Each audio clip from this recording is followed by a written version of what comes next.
Halo semuanya, balik lagi sama saya Ian. Oke, untuk di video kali ini lanjutan dari video kemarin ya. Berhubung responnya bagus, terus ada beberapa pertanyaan juga ya yang kayaknya harus dibahas. Nah, untuk di video kali ini saya bakalan ngebahas masalah warna ya. Paling saya bakalan ngebahasnya dari dasar dulu nih. Fundamentalnya seperti apa ya, cara kerja warna tuh kayak gimana gitu. Tapi sebelum saya ngebahas apa namanya masalah warna, saya mau bacain dulu nih respon-respon di video kemarin ya, yang mungkin seru juga sih untuk untuk apa namanya dikomentarin ya. Jadi coba deh kita apa namanya kita jawab dulu nih respon-respon dari video kemarin ya. Jadi di sini ada siapa nih? Ada unknown 5755. Bahas line art bang, soalnya habis buat sketsa biasanya kok bagusan sketsanya. Kan itu udah dibahas itu. Kan inking tuh line art ya. Apa kata lainnya gitu. Jadi ketika proses inking, sarannya ya, ketika proses inking ya ikutin aja dari sketsa yang kalian bikin. Kan saya udah bilang tuh bahwa maksimalin di sketsa gitu ya. Jadi jalur inkingnya kemana, arsirnya kemana gitu. Jadi kalian tinggal ikutin aja gitu. Sama ya itu, jangan jangan pengen mau cepet beres aja. Jadi coba nikmatin proses inkingnya ya. Mungkin itu bisa ngebantu sih gitu. Terus dari siapa nih? Dari Faruk Adila ya. Faruk Adila 5565. Bagian saya pemula, kesulitan untuk mengisi ruang kosong yang sudah di outline, menentukan gelap terang, dan kebingungan menentukan arah mengarsir jika berkenan dibahas. Mungkin itu next lah ya. Tapi untuk sedikit kisi-kisinya ya. Jadi untuk kayak mengisi ruang kosong itu kan berkaitan dengan layout pasti ya, dengan komposisi, terus menentukan gelap terang itu nanti ada di materi lighting, shadow kayak gitulah ya, pencahayaan lah, dan kebingungan menentukan arah arsir. Nah ini semua sebetulnya udah nggak ada masalah kalau kalian belajar di fundamentalnya ya, fundamental menggambar. Jadi menggambar tuh kalau misalkan kita pelajarin fundamentalnya, yaitu dari basic, dari cara membuat garis, cara mengarsir, cara membuat bidang, cara memasukkan cahaya, nanti bayangannya seperti apa, area gelapnya seperti apa gitu. Jadi itu semua tuh kalau kalian pahamin, kalau kalian pelajarin, permasalahan ini gak akan ada gitu. Tapi soon lah, ini saya bakalan bahas lagi mengenai kenapa sih kita harus belajar dasar menggambar ya, dasar atau. Oke, kita lanjut ke pertanyaan berikutnya ya. Dari ada Farhan Hanif 2597 ya. Tapi habis selesai inking kok sketsanya lebih bagus ya, apakah skill saya kurang? Yaitu betul, itu ada permasalahan di teknis berarti ya. Makanya maksimalin aja di sketsa. Inking cuma ngikutin apa yang kalian bikin di sketsa kok. Jadi nggak, sebenarnya secara teknis nggak terlalu apa namanya, nggak terlalu gimana-gimana juga sih. Makanya maksimalkan di sketsa gitu ya. Terus ada dari Akbar Halim 9568. Ini kenapa sih semuanya belakang ada nomor-nomornya ya? Kang, bahas anatomi mulai dari mana, apa harus tahu seluk-beluk tulang atau gimana? Terus kalian sendiri masih pakai balok nggak kalau bikin badan orang? Makasih ya. Anatomi ntar lah, itu di materi teknik dasar ya itu masuknya. Tapi sampai sekarang saya kadang masih pakai struktur balok kok ya. Ada Mang Anam ya, mau share Mang, sepertinya masalah ini juga udah banyak yang nanya juga ke Mang Ian, tapi pengalaman saya terkait sama waktu itu kadang semangat banget pas proses gambar, tapi tiba-tiba kayak ke-trigger sama konten-konten YouTube atau terlalu pengen nge-scroll reels, apakah ada cara untuk manipulasi pikiran sendiri gitu biar gambar itu lebih penting, atau ada cara lain mungkin untuk mengontrol hal seperti itu? Nah, target sih ya, makanya cari tahu dulu alasan kalian menggambar itu apa. Jadi kalau udah tahu, kalian punya alasan, kalian punya tujuan dari apa yang kalian lakukan dalam hal ini itu menggambar gitu ya. Ya, kayaknya normal aja kayak kita scroll media sosial gitu. Nah nanti si target itu, kalau kalian punya target, itu yang akan apa, nyadarin lagi, udah cukup gitu, cukup, balik yuk gambar lagi yuk gitu.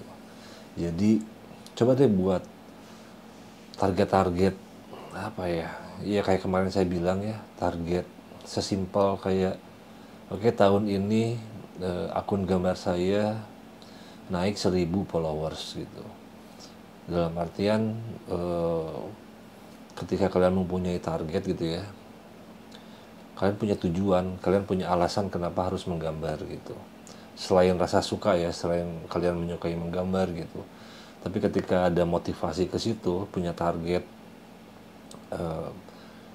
kayaknya itu yang akan pada akhirnya membuat benteng-benteng tersendiri lah ya, untuk membatasi kalian menghabiskan waktu di sosial media gitu.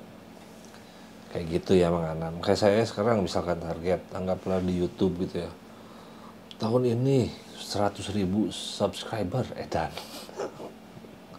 Agak sulit ya guys. Agak sulit, jadi yang belum subscribe silahkan ya, boleh lah. Terus siapa lagi ya, ada siapa nih, aduh panjang lagi, Ahader Studio Art 9484. Ya kebanyakan semuanya belakangnya ada nomor-nomor ya, togel gitu ini. Kang, masalah yang sering saya temui ketika proses inking pakai drawing pen, line arsip ketika di scan rada rebek. Rebek tuh apa ya? Nggak halus lah ya. Padahal kalau dilihat-lihat dari sketsanya, saya translate ke bahasa Indonesia ya, ini soalnya bahasa Sunda nih. Dilihat-lihat dari sketsanya udah kelihatan rapi gitu. Apa karena jejak sketsa pensil terus dihapus jadi ngaruh ke line drawing pen?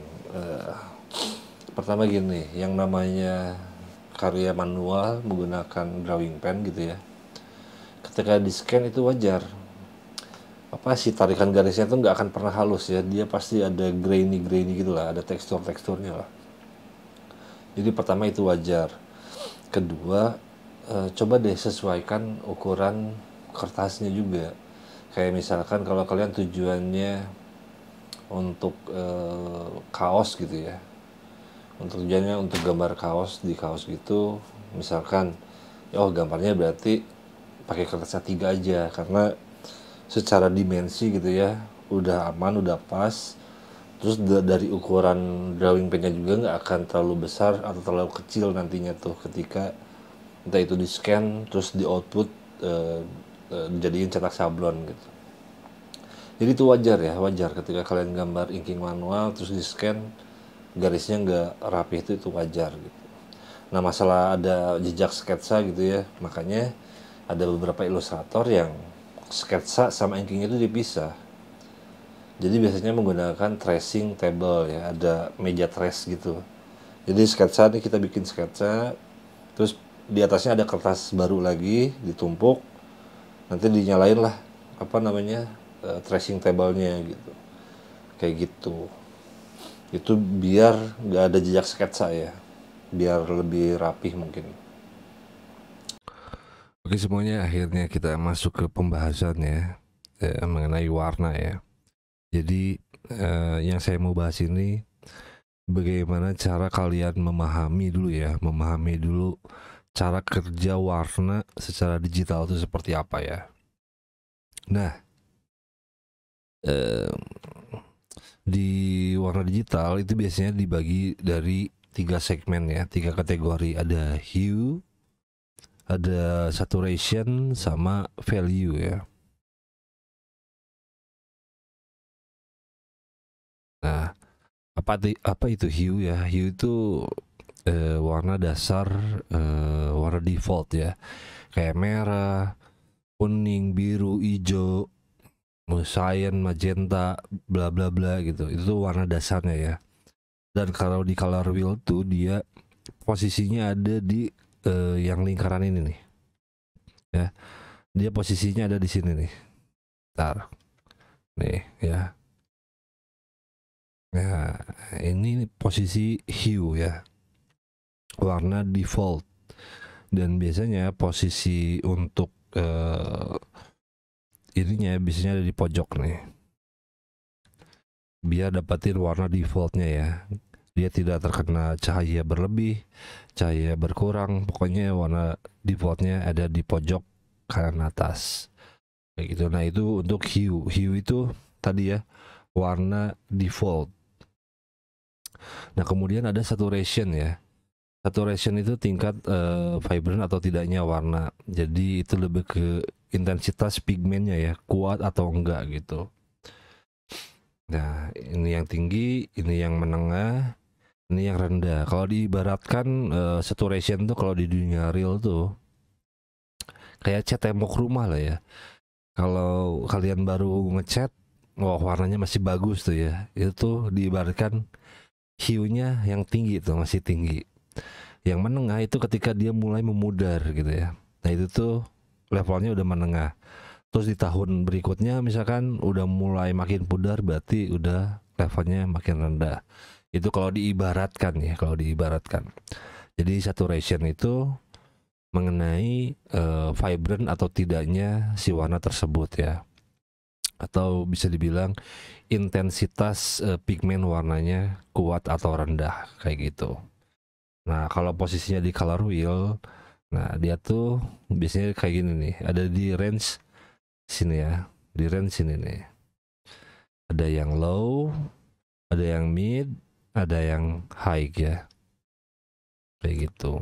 Ini untuk si saturation. Terus kemudian ada value. Value itu intensitas cahaya gelap ke terang. Atau intensitas cahaya yang datang tinggi atau rendah ya. Nah, biasanya apa namanya, kalau di warna seperti ini nih ya. Jadi ada yang warna normal nih, tidak terpapar cahaya, apa namanya, tidak terpapar cahaya berlebih dan tidak kekurangan cahaya. Biasanya ada di range normal si warna default ini ya. Terus ada ketika cahayanya redup, berarti intensitas cahayanya berkurang, otomatis warnanya dia akan lebih tua. Terus kalau intensitas cahayanya tinggi, dia warnanya akan semakin lebih terang gitu ya. Bukan terang nyala ya, tapi otomatis dia akan lebih ke pastel ya akhirnya tuh. Range warnanya jadi lebih ke pastel nih. Bentar. Ya, tuh. Range warnanya jadi lebih ke pastel. Nah, kalau di color wheel dia posisinya seperti ini ya. Ini kan warna default nih. Warna default dia posisinya kan di sini. Kalau mau cari apa warna intensitasnya semakin terang, terpapar oleh cahayanya, dia arahnya ke sini, ke kanan. Terus kalau cahayanya, intensitas cahayanya berkurang, berarti dia semakin meredup, posisi arahnya ke bawah. Jadi kalian tinggal geser ke sini, ke sini, ke sini, ke sini. Nah, itu masalah value ya. Kalau di color wheel, ya ini kan saya contohnya pakai Clip Studio ya. Mungkin ada yang seperti ini ya. Nanti color wheelnya kasusnya nih misalkan. Sama ini juga, berarti yang di posisi ini kan warna default nih ya. Warna default, hue-nya ada di sini sama hue-nya. Untuk merubah intensitas cahaya ya tinggal digeser aja gitu.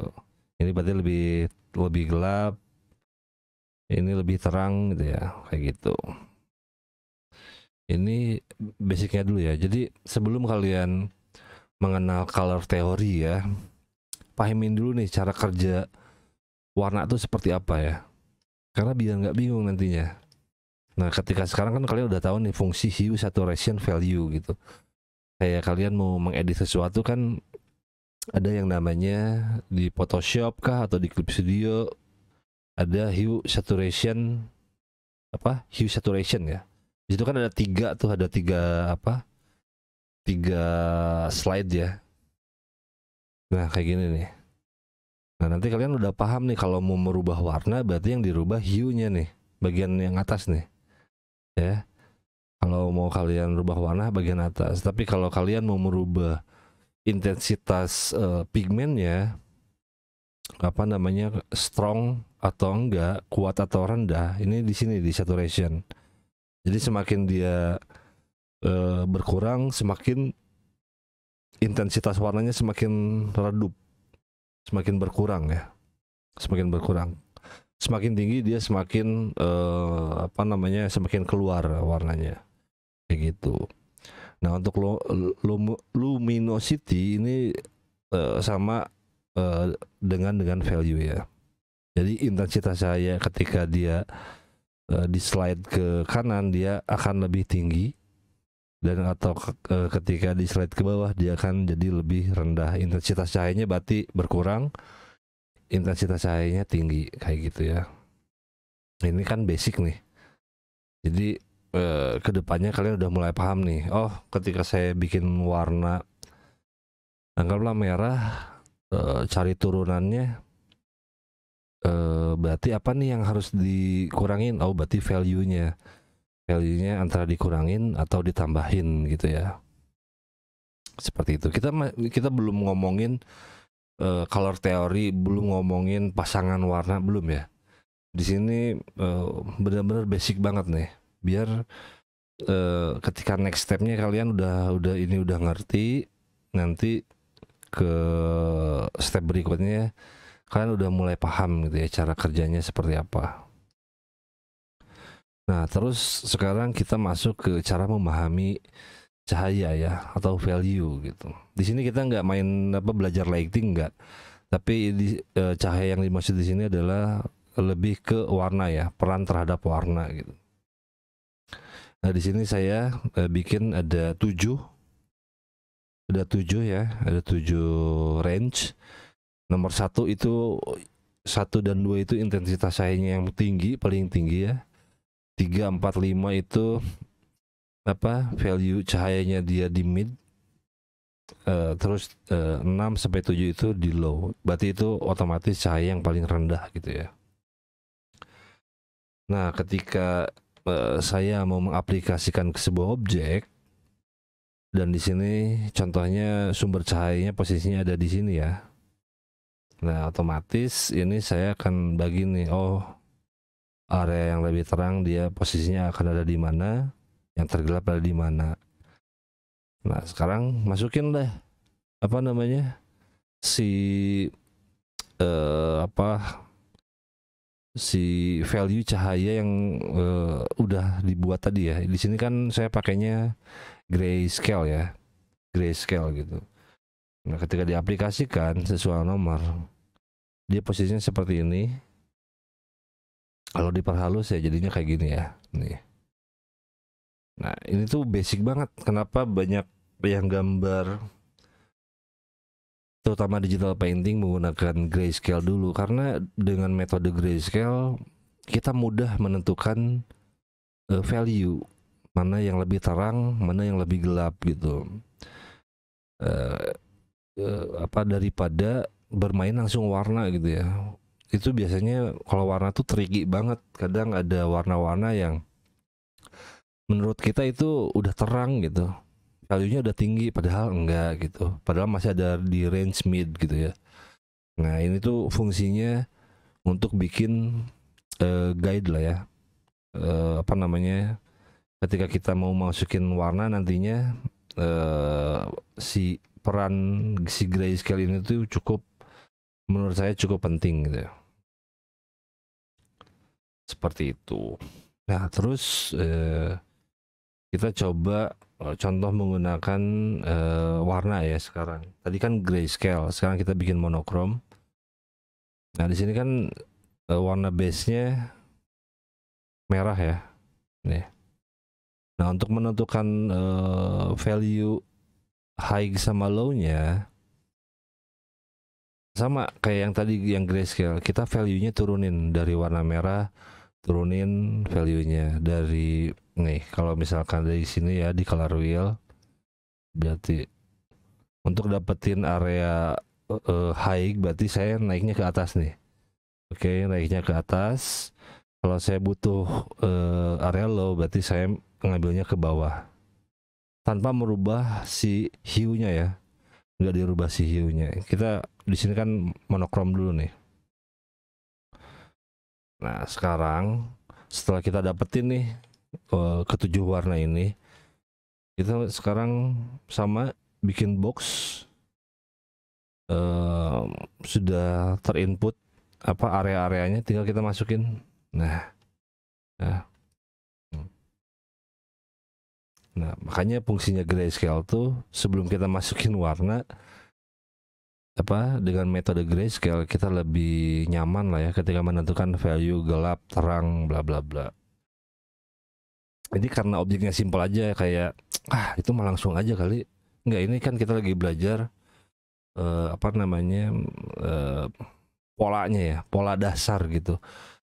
Pola dasarnya seperti apa gitu. Jadi menentukan low, mid, high-nya tuh seperti apa. Dan berpengaruh juga ketika nanti di-convert ke warna ya. Nanti kita bakalan apa namanya contoh ke gambar ya, biar lebih apa namanya, biar lebih paham lah ya. Nah, kayak gitu ya, untuk simpelnya memahami atau belajar basic tentang si value ya, tentang si value ini gitu. Nah, sekarang saya mau bikin contoh sih ya. Nah, oke. Nah, sini ada gambar. Saya bikin sebuah gambar ya. Nah, saya akan mengaplikasikan grayscale dulu nih ke gambar sebelum saya convert ke warna ya. Jadi dari gambar tersebut saya hasilkan seperti ini ya, dari kode grayscale ini nih, untuk penentuan cahayanya di mana, area terangnya di mana, gelapnya di mana gitu ya, dengan metode grayscale dulu. Nah, selanjutnya kita coba aplikasikan ke warna ya, karena akan lebih mudah nantinya. Ini kode-kodenya nih. Jadi yang area sini nomor 6, nomor 5, nomor 4, nomor 1, dan seterusnya ya. Sekarang kita coba apa, masukin ke warna ya. Bentar. Nah, oke. Setelah ini kan tadi kita hilangin dulu gambarnya, warnanya ya. Nah, ketika ke warna, saya bikin base warna dulu nih. Kayak base warna aja yang standar ya kan, pohon coklat, terus rumput hijau, itu ada bangunannya batu bata, saya bikin warna merah gitu ya. Kasih aja warna dasar dulu ya, warna dasar. Nah, ketika udah dapat warna dasar, kita sekarang tinggal ambil nih warna dasar kan dari keempat warna ini. Saya bikin kodifikasi kayak gini lagi nih, diurutkan ya dari value-nya yang low sama yang high-nya seperti apa. Nah, didapatkan seperti ini ya, didapatkan seperti ini. Nah, sekarang kita tinggal aplikasikan nih. Ini kan area 1 nih ya, area 1 apa? Area 1, area 2 gitu ya. Nah, misalkan kan ini base-nya warnanya merah. Berarti apa namanya? Di sini ada di grayscale-nya kode berapa aja nih? Oh, ada 4, ada 3, ada 2 nih. Berarti kita aplikasikan di range merah tuh berapa tadi? 4, 3, dan 2 ya di sini nih. Nih. Kayak gitu ya.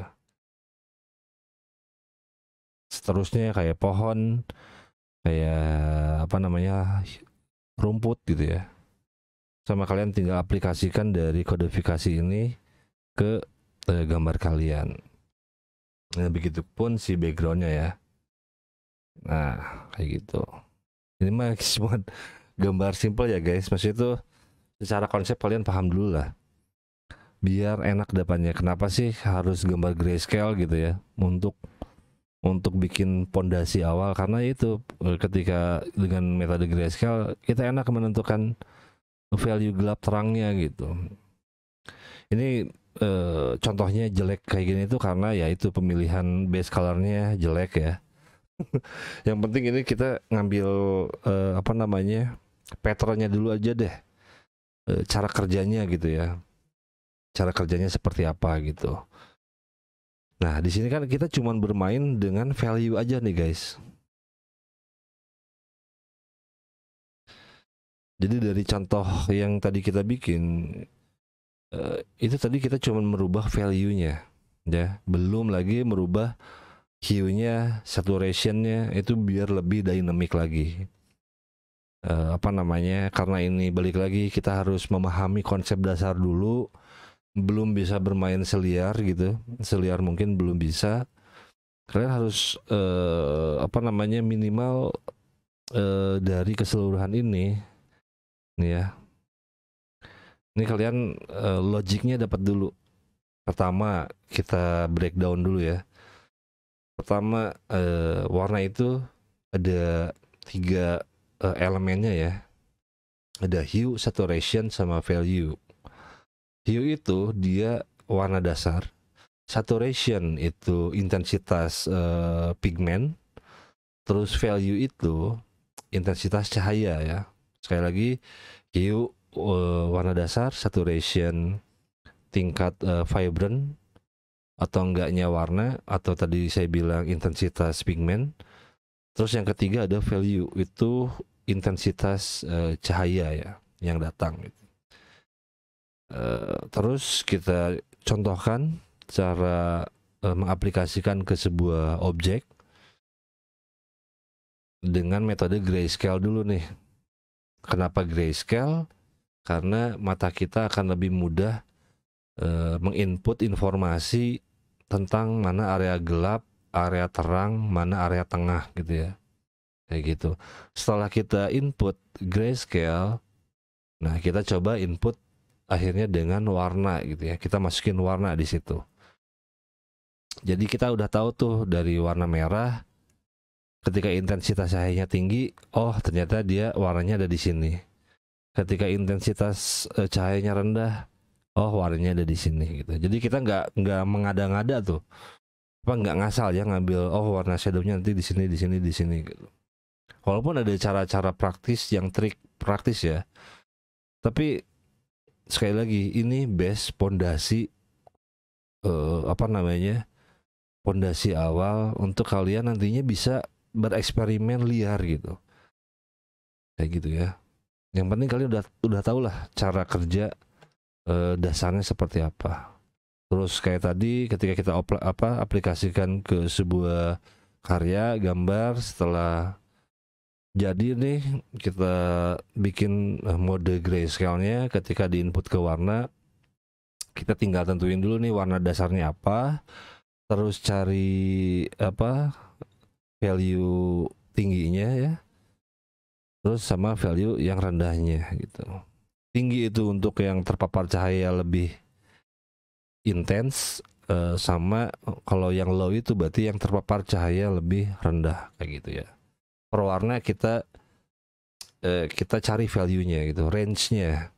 Nah jadi si grayscale itu biar menentukan range warna ini tuh ada di mana gitu letaknya ya, kayak gitu guys. Jadi ini pemahaman awal, pemahaman dasar sebelum nextnya kita mungkin akan bereksplorasi dengan warna komplementer kah, atau bermain, kan ini cuman value ya tadi ya, saya cuman ngerubah dari contoh ini tuh cuman ngerubah value-nya. Nanti kita akan coba apa namanya di next video cara menentukan, nah menentukan biar lebih dinamik si value-nya ya, biar lebih dynamic, kita akan kawinkan antara value ditambah hue ya. Nah, nanti cara kerjanya seperti apa? Nggak tahu nih. Saya harap ini kalian paham dulu gitu ya. Takutnya ya, apa ya, cara menjelaskan saya itu bikin kalian bingung ya. Jadi percuma juga kalau dilanjut ke hue ditambah value ya. Apa namanya, biar color range-nya itu bakal lebih luas, bisa lebih dinamik warna-warnanya kayak warna-warna di anime gitu ya.